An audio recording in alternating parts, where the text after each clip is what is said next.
I was lost with a broken heart. You picked me up, now I'm set apart. From the ash I am born again, forever safe in the Savior's hands. You were more than my words could say. I follow you, Lord, for all my days. Fix my eyes, follow in your ways. Forever free and unending grace. 'Cause you are my freedom. Your love, never ending. You are alive in us. Nothing can take your place. You are all we need. Your love has set us free.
For instance, we will visit in Plethora, a church that's also built Ecclesia, gereja, that means community. This is the surat yang tertulis 300 years after agama Kristen mula-mula di Pergam. Sebenarnya gedung itu dibangun sebagai kui, bukan sebagai gereja, sebagai gereja. Konstantin sendiri, Konstantinopel Istanbul dan Lisini. Okay? Menurut perjanjian Milano itu, pada saat itu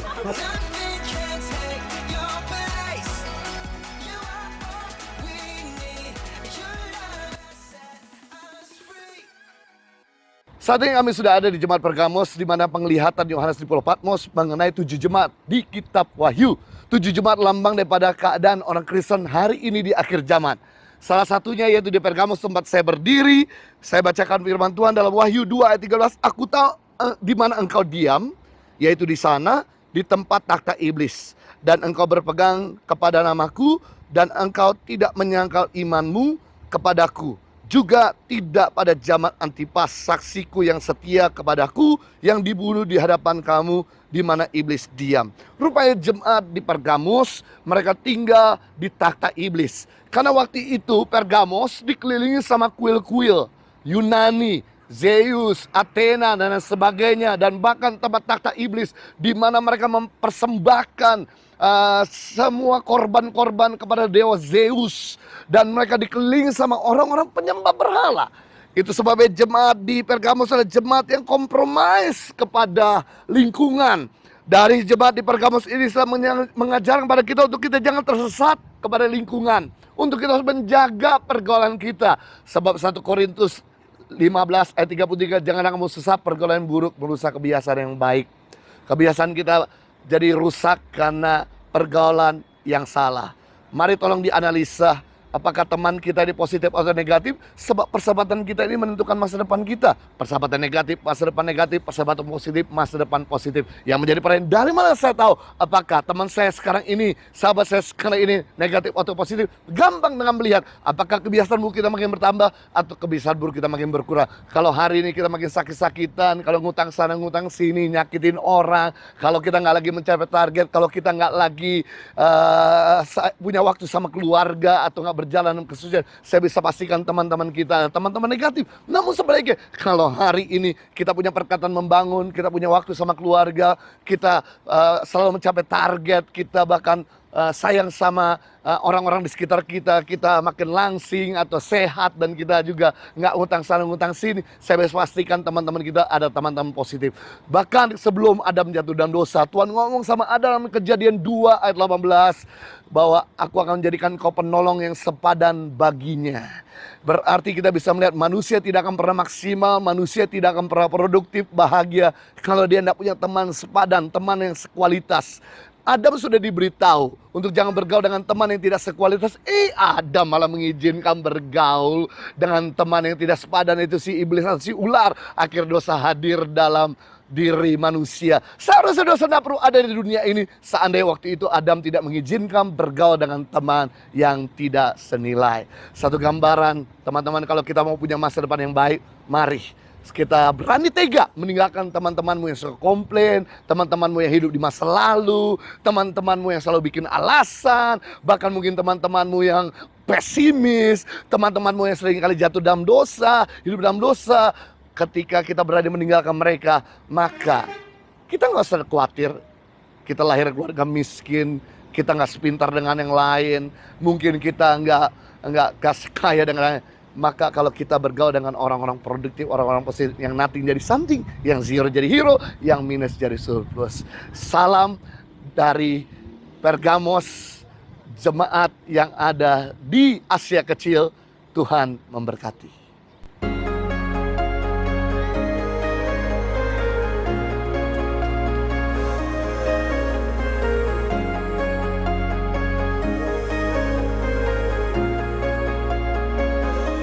When it doesn't go my way, I know that it is not the end.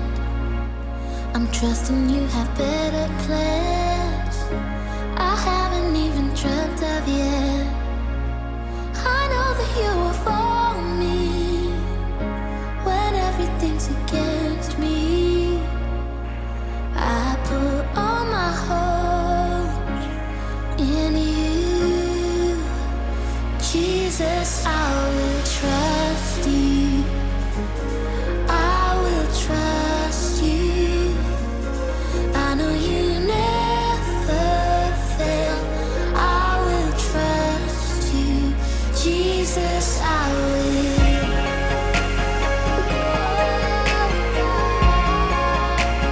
Jesus, I will.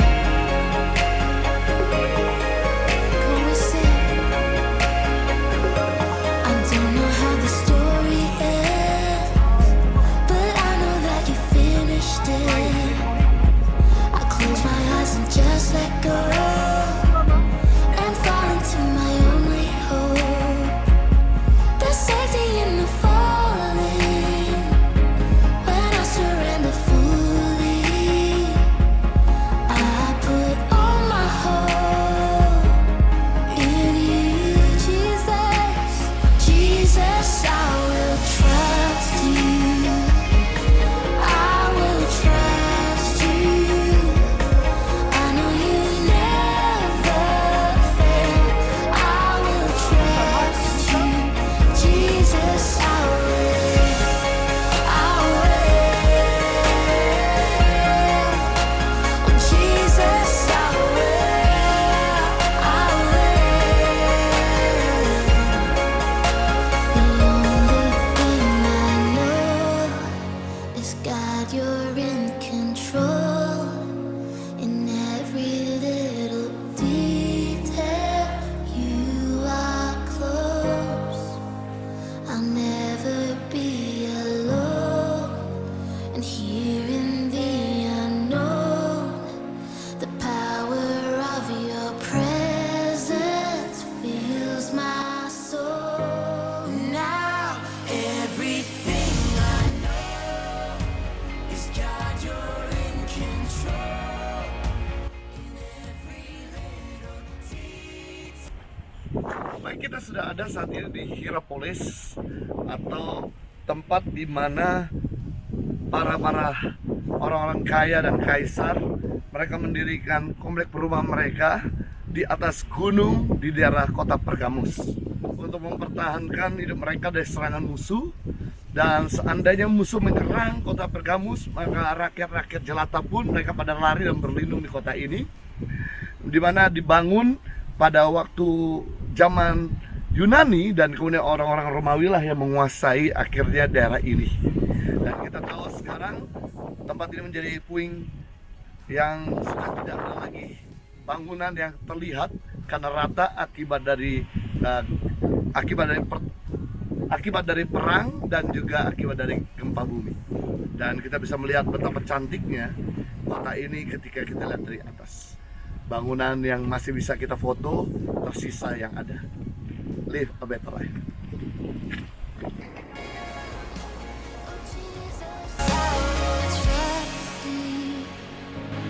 I will trust you. I know you never fail. I will trust you, Jesus. I will. Oh, Jesus, I Dia akan beristirahat di sini. Selama dia beristirahat di sini, dia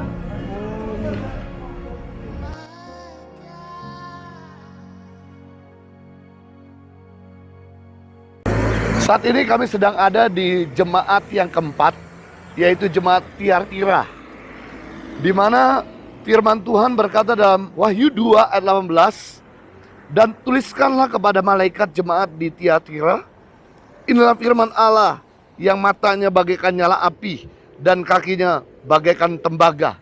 Aku tahu segala pekerjaanmu, baik kasihmu maupun imanmu, baik pelayananmu maupun ketekunanmu. Aku tahu bahwa pekerjaanmu yang terakhir lebih banyak daripada yang pertama.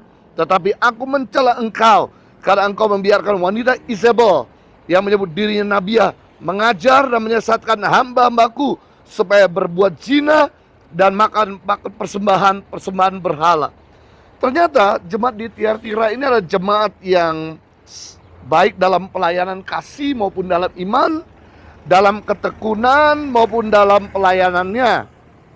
Namun Tuhan menegur jemaat di Tiatira karena mereka menerima pengajaran nabiah Isabel.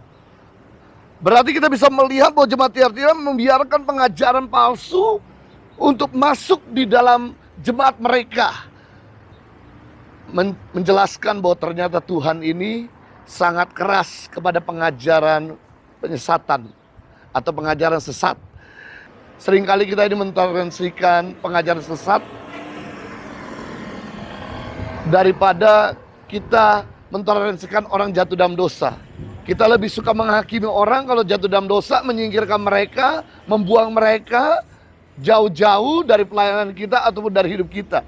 Tapi kalau ada pengajaran sesat justru kita menerimanya. Padahal firman Tuhan sedang mengajarkan untuk kita tegas, untuk kita putuskan hubungan dari pengajaran sesat.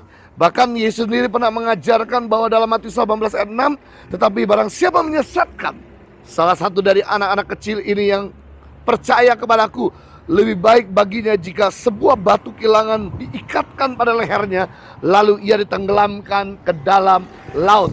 Merupakan satu gambaran bahwa ketika kita mengizinkan anak-anak kita tersesat, baik anak rohani maupun anak jasmani ataupun orang sekitar kita, maka baginya diikatkan lehernya di batu kilangan dan cemplungkan ke dalam laut. Artinya orang itu tidak layak untuk hidup. Satu gambaran bahwa kita jangan sampai mengizinkan untuk pengajaran sesat masuk dalam hidup kita atau masuk di dalam komunitas kita. Sebab kalau tidak, kita akan dibinasakan atau kita akan disingkirkan.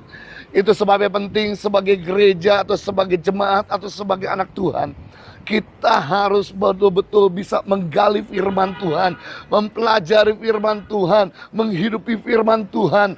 Bahkan kita betul-betul bisa menguasai firman Tuhan, sehingga pengajaran sesat yang masuk dalam diri kita, maka kita bisa membedakannya, maka kita bisa mulai menyingkirkannya, maka kita bisa mulai menghindarinya. Dan apa yang terjadi kalau kita dalam firman, apa yang terjadi kalau kita menguasai firman, maka Wahyu pasal 2:26, barang siapa menang dan melakukan pekerjaanku sampai kesudahannya, kepada yang akan kukaruniakan kuasa atas bangsa-bangsa.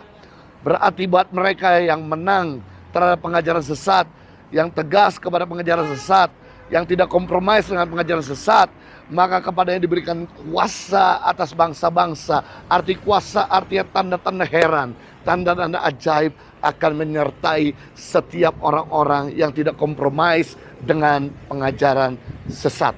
Di mana kita akan melihat kuasa Tuhan menyertai dalam pekerjaan, usaha, bahkan pelayanan kita.